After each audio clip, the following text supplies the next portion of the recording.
What's up, guys? It's Ray J back with another video. And in this one, I wanted to break down what's happening with SPY, Tesla, and the overall market, break down the catalyst that just came out as CPI has been hotter than expected, and what this means for the market moving forward in Tesla. But just know that I am not a financial planner, so make sure you take nothing I say as financial advice.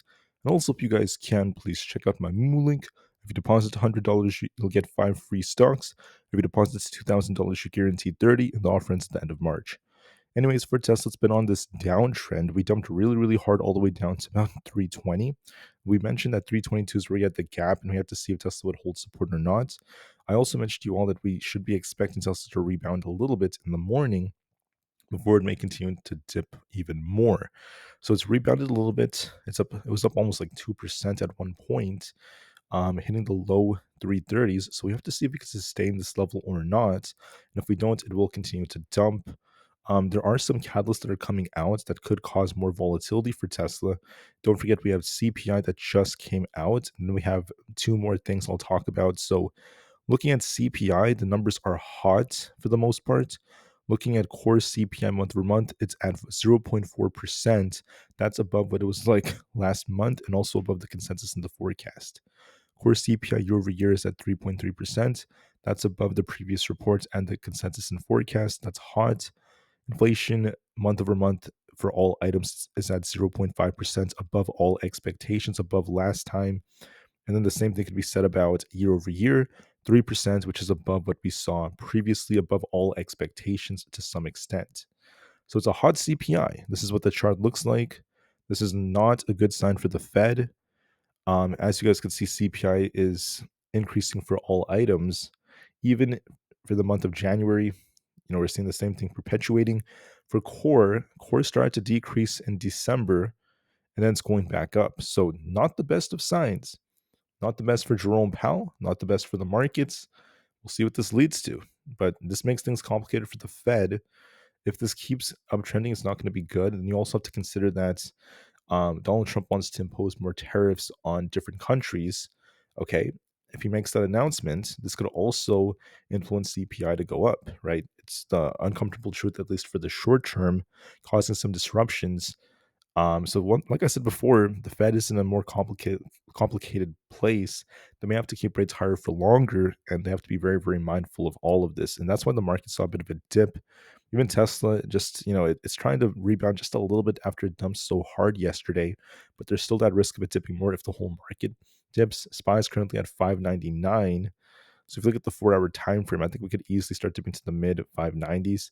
So just keep all of that in mind. So what else is happening today? We just got CPI. Up next, we have Jerome Powell giving his testimony at 10 a.m. So again, Jerome Powell is going to be speaking in front of the House of Representatives. He's going to be giving his assessments on a lot of different things. He's going to be asked about inflation, so we'll see what he ends up saying. I think it's very important to listen to him this time in case he does say something, because now CPI is hot. Some of these congressional members may ask him about it, and then he'll also be talking about interest rates and things like that. So in case he says something, I do think it's worth a listen. And then that's going to be at 10 a.m. Besides that, there's nothing else that's too significant that's coming out in terms of our economic calendar. And then there's one more catalyst, and that's Donald Trump. So Donald Trump said on Monday he's going to be announcing reciprocal tariffs on Tuesday or Wednesday. Okay. So yesterday he did not make the announcement. Today is Wednesday. He might be making the announcement, guys, on more tariffs, on more goods. If he makes an announcement, CPI is going up, inflation is going up, and then he's going to be announcing even more tariffs, right? The market may not like that. In all honesty, that's me being very blunt, very, very transparent. That is not the best of news. For news about Tesla, we're still seeing factors out there saying that Tesla sales are decreasing, and I'm seeing the same thing being repeated over and over again. And the raw materials that Tesla is using, steel and aluminum, we're seeing higher tariffs on those. So that's once again going to continue to affect Tesla, according to reports. And then as a result, we're seeing an underperform rating. We're seeing some analysts with a $135 price target on Tesla, which I think is kind of extreme.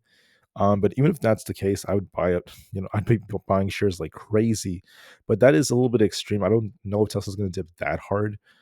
On top of this, there's been some bad news about the state of California. Tesla has been fined for violating California's workplace heat protection rules at its Fremont plant. So this is what's making a lot of headlines right now. There's about a $13,500 penalty, and Tesla has to once again address a lot of these issues. So, this is making a lot of headlines as well.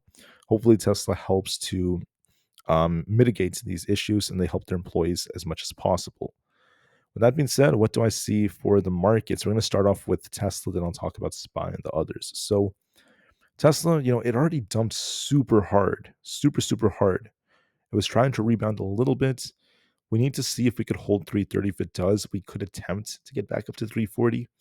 It's possible, but if 330 does not hold us, okay, if 330 fails us today, we're going to likely revisit the lows and then, return to this like gap fill area at 319 to 320 again. And if that fails us, so we're looking for like 310 and eventually the low 300s. So it's still bearish. This could just be a small rebound before it continues to dip, unfortunately, especially if the whole market gets a rug pull. So the catalyst that could cause an even bigger rug pull, it's not just CPI that's causing the market to dip. It could also be Donald Trump once he announces more tariffs. We'll see about this, guys. Looking at SPY is currently at 599, so it did end up getting a rejection. I called out the possibility of a head and shoulders. I did mention I wasn't sure what the market would do because CPI could be unpredictable, but notice we got a perfect rejection off this trend line again. Okay, and if we have the support to watch for at 594, if that doesn't hold us, we're going back down to 590, then 584 to fill the gap. So I think that SPY might be dipping to the mid 590s. There's a possibility it kind of like rebounds like this upon open, then starts dipping to the mid 590s, 597 or so. And then if that fails us, we could be dipping to like 590 or even 584 for a big rejection. Don't forget that SPY on the daily chart has a big unfilled gap. There's a giant gap over here on the daily, all the way down to 584. Right? If we lose 590, I do expect that to fill. So please be very mindful of that. SPY is not looking the best. And then if Trump announces the tariffs, that could be another bearish catalyst on top of this. So be careful, guys. I do think we dip a little bit more. QQQ, same thing. We're looking at support at this 522 area. We'll see if we rebound towards 524 before it continues to dip to like 518. Might be dipping to 518. If that does not hold us, we're revisiting these lows like at 507. So be careful. The Russell's rejecting. We called out the fact that it had a gap to fill. It did come down to about 220 to fill the gap. Going to rebound a little bit to about 223 before it continues to dip a little bit. So keep that in mind. We're still technically in a range. We'd love to get bought back up around 220 and reject at 230. So we're going to likely continue this. Look for a rebound and a dip again for now. On ES, same thing, guys. So we were talking about this as one of the possibilities. We had these two channels we're rejecting right here. ES is going to be at risk of dipping to 6,000 flats all the way down to where this low is right here. So just keep that in mind. For NQ, we're rejecting. We have to hold 21,500 or else it's dipping to 21,420, then eventually the lower 21,000s for another potential rejection. Bitcoin's rejecting. We did call out 95,000. We got to hold this very close to 94,500 area, or else we dumped about 92,500.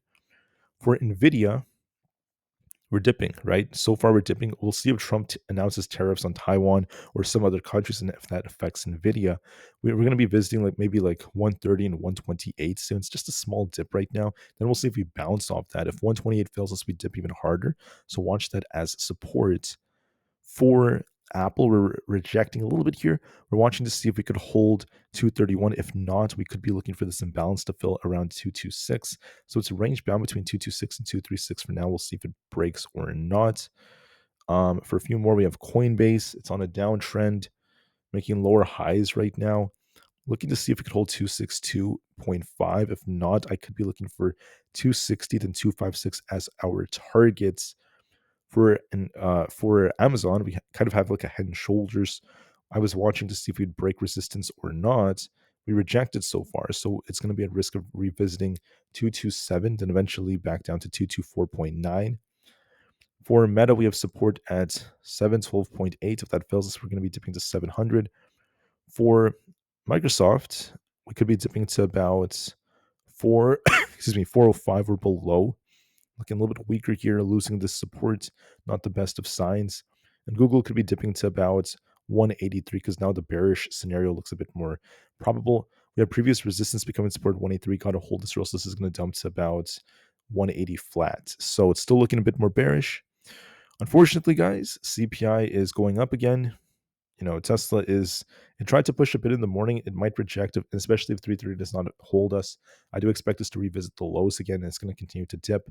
And we could be looking for this thing to potentially dip to the lower 300s if it continues to lose the lows from at 320. So, if 330 doesn't hold, that's the first sign it's going to be dipping back down. Please keep that in mind. CPI is increasing, not the best of signs for the Fed. And then we're going to wait and see what Jerome Powell says during his testimony at 10 a.m. It's at 10 a.m. Eastern Standard Time, so get ready. Then we have Donald Trump, who could be announcing more tariffs very, very soon. Maybe later on today. He did say most likely on Tuesday or Wednesday. Today's Wednesday, so it could be it. So get ready, guys. There's going to be a lot of volatility coming. Anyways, that's it for this one. I'll see you guys in a couple of hours, and peace out.